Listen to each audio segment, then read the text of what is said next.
के अंदर अंदर मीडिया पे रिलीज़ हो गया और किसी को नहीं पता था। तो बहरहाल कुछ कहा जा रहा है कि कमर्शियल की तरफ जाना है। नाज़रीन, ये हम जैसे ही फैसला सुनाया जाएगा हम कमर्शियल हटा देंगे, लेकिन आपको पता है तनख्वाह वनख्वाह का मामला सारा कमर्शियल्स पर ही बेस करता है। वैसे तो हुकूमत ने हमारे अकाउंट्स बंद किए हुए हैं, लेकिन फिर भी हम इस उम्मीद पे फैसला सुनाना शुरू कर दिया। इश्तिहारों को रोक दें जी, फैसला सुनाना शुरू कर दिया है। अंदर से खबर आई है, जजेस बैठ गए, फैसला सुनाना शुरू कर दिया गया है। 3 मेंबर बेंच फैसला सुनाना शुरू कर दिया गया है। जैसे ही हमारे पास इत्तला आती है, पहली लाइन आती है, हम आपके साथ शेयर करेंगे।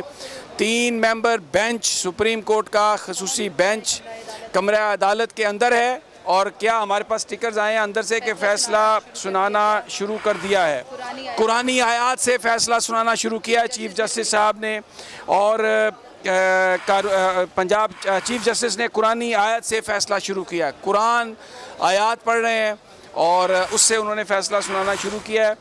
जैसे ही मज़ीद खबर आती है आप हमारे साथ ही रहिए, हम कमर्शियल को ड्रॉप कर रहे हैं, खबर बहुत अहम है।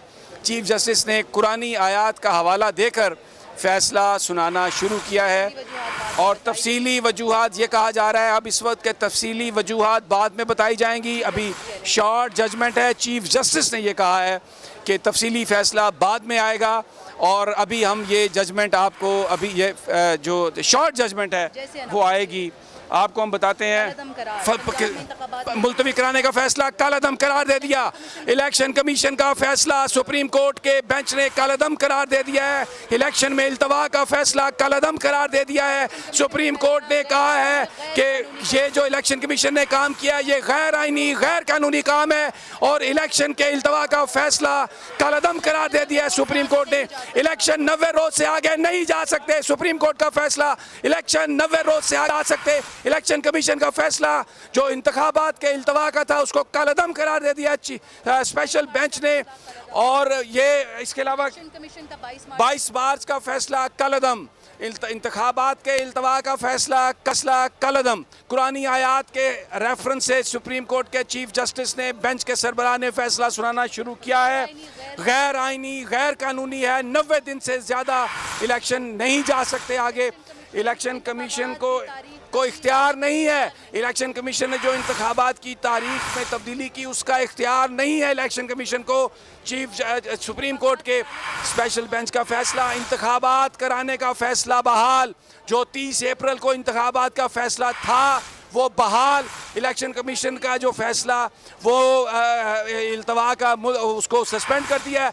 इलेक्शन 30 अप्रैल को ही होंगे। सुप्रीम कोर्ट के 3 मेंबर बेंच का फैसला, बड़ा फैसला, 90 दिन के अंदर 30 अप्रैल को ही इलेक्शन होंगे। इलेक्शन कमीशन को इख्तियार नहीं है।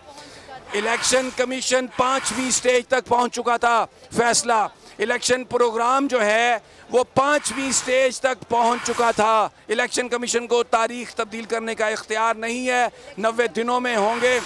इलेक्शन कमीशन के गैर कानूनी फैसले से 13 दिन ज़ाया हुए।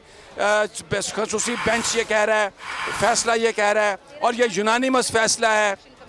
इलेक्शन कमीशन को इलेक्शन प्रोग्राम 13 दिन आगे करने का हुक्म, इलेक्शन प्रोग्राम 13 दिन आगे करने का हुक्म। इलेक्शन कमीशन के फैसले की वजह से 13 दिन ज़ाया हुए। 90 दिनों के अंदर इलेक्शन होने हैं, 30 अप्रैल को ही होंगे। इलेक्शन कमीशन को कोई इख्तियार नहीं कि वो तारीख तब्दील कर सके। बड़ा फैसला सुप्रीम कोर्ट ऑफ पाकिस्तान का खसूसी bench 3 member unanimous decision bench का, और इलेक्शन 30 अप्रैल को होंगे। शेड्यूल प्रोग्राम बहाल कर दिया सुप्रीम कोर्ट ने। शेड्यूल जो प्रोग्राम है इलेक्शन का उसको बहाल कर दिया। बहुत बड़ा फैसला सुप्रीम कोर्ट ऑफ पाकिस्तान के खसूसी बेंच का। अब समझ आ रही है कि राना सनाउल्ला और आज़म नज़ीर तारड़ क्यों भागे यहाँ से और ये सब कुछ क्या हुआ और क्यों ये कहते थे कि हमें फ़ैसला कबूल नहीं होगा। बहरहाल बड़ा फ़ैसला जो हिजान था इलेक्शन के हवाले से, सुप्रीम कोर्ट का हतमी फ़ैसला 3 मेंबर बेंच का। हुकूमत वैसे ये कह चुकी है कि हम इसे कबूल नहीं करेंगे, लेकिन अब देखना ये है कि सुप्रीम कोर्ट कैसे इस पर अमल दरामद कराता है।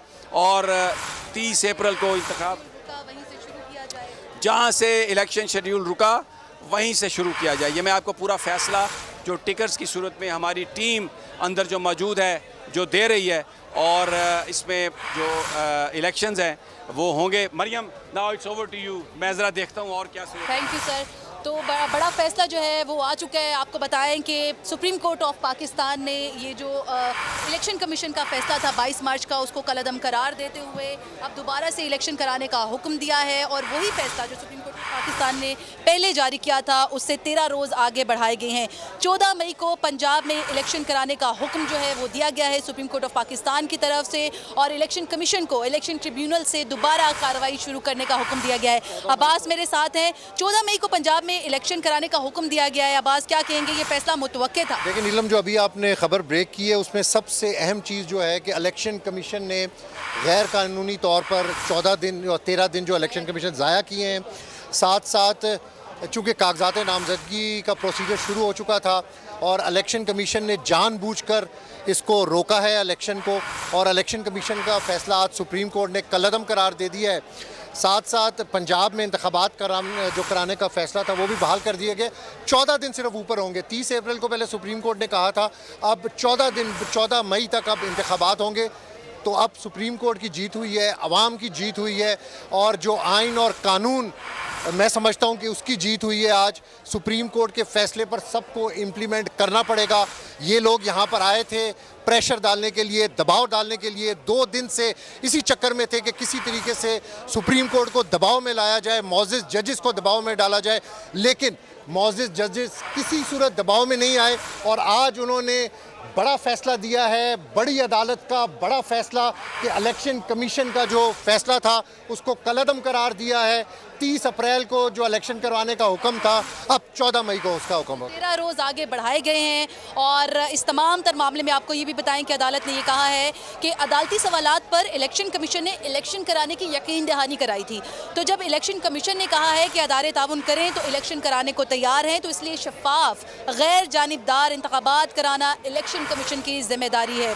विफाकी हुकूमत को 10 अप्रैल तक 20 अरब रुपए फराहम करने का हुक्म जो है सुप्रीम कोर्ट ऑफ पाकिस्तान का, ये भी सामने आया है। तो इलेक्शन कमीशन का जो फैसला है उसको कलअदम करार देते हुए अदालत ने कहा है कि 10 अप्रैल तक 20 अरब रुपए फराहम किए जाएंगे। विफाकी हुकूमत को 10 अप्रैल को 20 अरब रुपए फराहम करने का हुक्म भी दिया गया है। और साथ ही साथ ये भी कहा गया है कि इलेक्शन कमीशन 11 अप्रैल को फंड के हवाले से सुप्रीम कोर्ट में रिपोर्ट जमा कराए। तो बड़ा अहम फैसला है, और साथ में डायरेक्शंस भी दी गई हैं इस फैसले के साथ। 14 मई को इलेक्शंस होंगे दोबारा, लेकिन साथ ही साथ फंड्स की फराहमी से मुतालिक जो रिपोर्ट है वो अदालत ने 11 अप्रैल को तलब की है। तो इससे ये साबित हो रहा है अब्बास कि अदालत ने ना सिर्फ फैसला दिया है बल्कि फैसले के साथ साथ वो खुद इसको मॉनिटर भी करते रहेंगे, इस पर इम्प्लीमेंट भी बिल्कुल। उन्होंने फाइनेंशियल जो इश्यूज हैं उस पर रिपोर्ट भी मांगी है। फैसल चौधरी इस वक्त टॉक करें, अगर आप फैसल चौधरी अभी टॉक कर रहे हैं, अगर तो कराची आपने उनकी तरफ जाना है तो वो भी टॉक करने लगे हैं। लेकिन जो बड़ा फैसला है इस वक्त सामने आया है, और अहम चीज़ ये है कि इस फैसले को सुनाने के बाद अदालत ने साथ साथ एक मॉनिटरिंग सिस्टम जो है उसको भी मेंटेन किया है। अगर 14 मई को ये इलेक्शन हो रहे हैं अदालती हुक्म पर, तो साथ ही साथ जो फंड्स फराहम करने से मुतालिक अदालत की डायरेक्शंस हैं उस पर अदालत ने 11 अप्रैल को रिपोर्ट भी तलब की है। विफाकी हुकूमत इलेक्शन से मुतालिक जो फंड्स हैं वो फराहम करेगी, और अगर फंड्स फराहम नहीं किए गए तो अदालत अहकामात जारी करेगी। अदालत ने यह भी कहा है कि इलेक्शन कमीशन फंड्स को पंजाब में इलेक्शन के लिए इस्तेमाल करेगा। KPK इलेक्शंस के लिए फंड्स कम हुए तो अदालत अहकामात देगी। अहम फैसला है। प्लान देने का भी हुक्म सामने आया है सुप्रीम कोर्ट ऑफ पाकिस्तान की तरफ से, जिसमें ये कहा गया है कि निगरां पंजाब हुकूमत को 10 अप्रैल तक इलेक्शन का प्लान जो है वो ज़रूरी होगा देना। और साथ ही साथ ये कहा गया है कि IG पंजाब और चीफ सेक्रेटरी पंजाब 10 अप्रैल तक सिक्योरिटी प्लान इलेक्शन कमीशन ठीक है।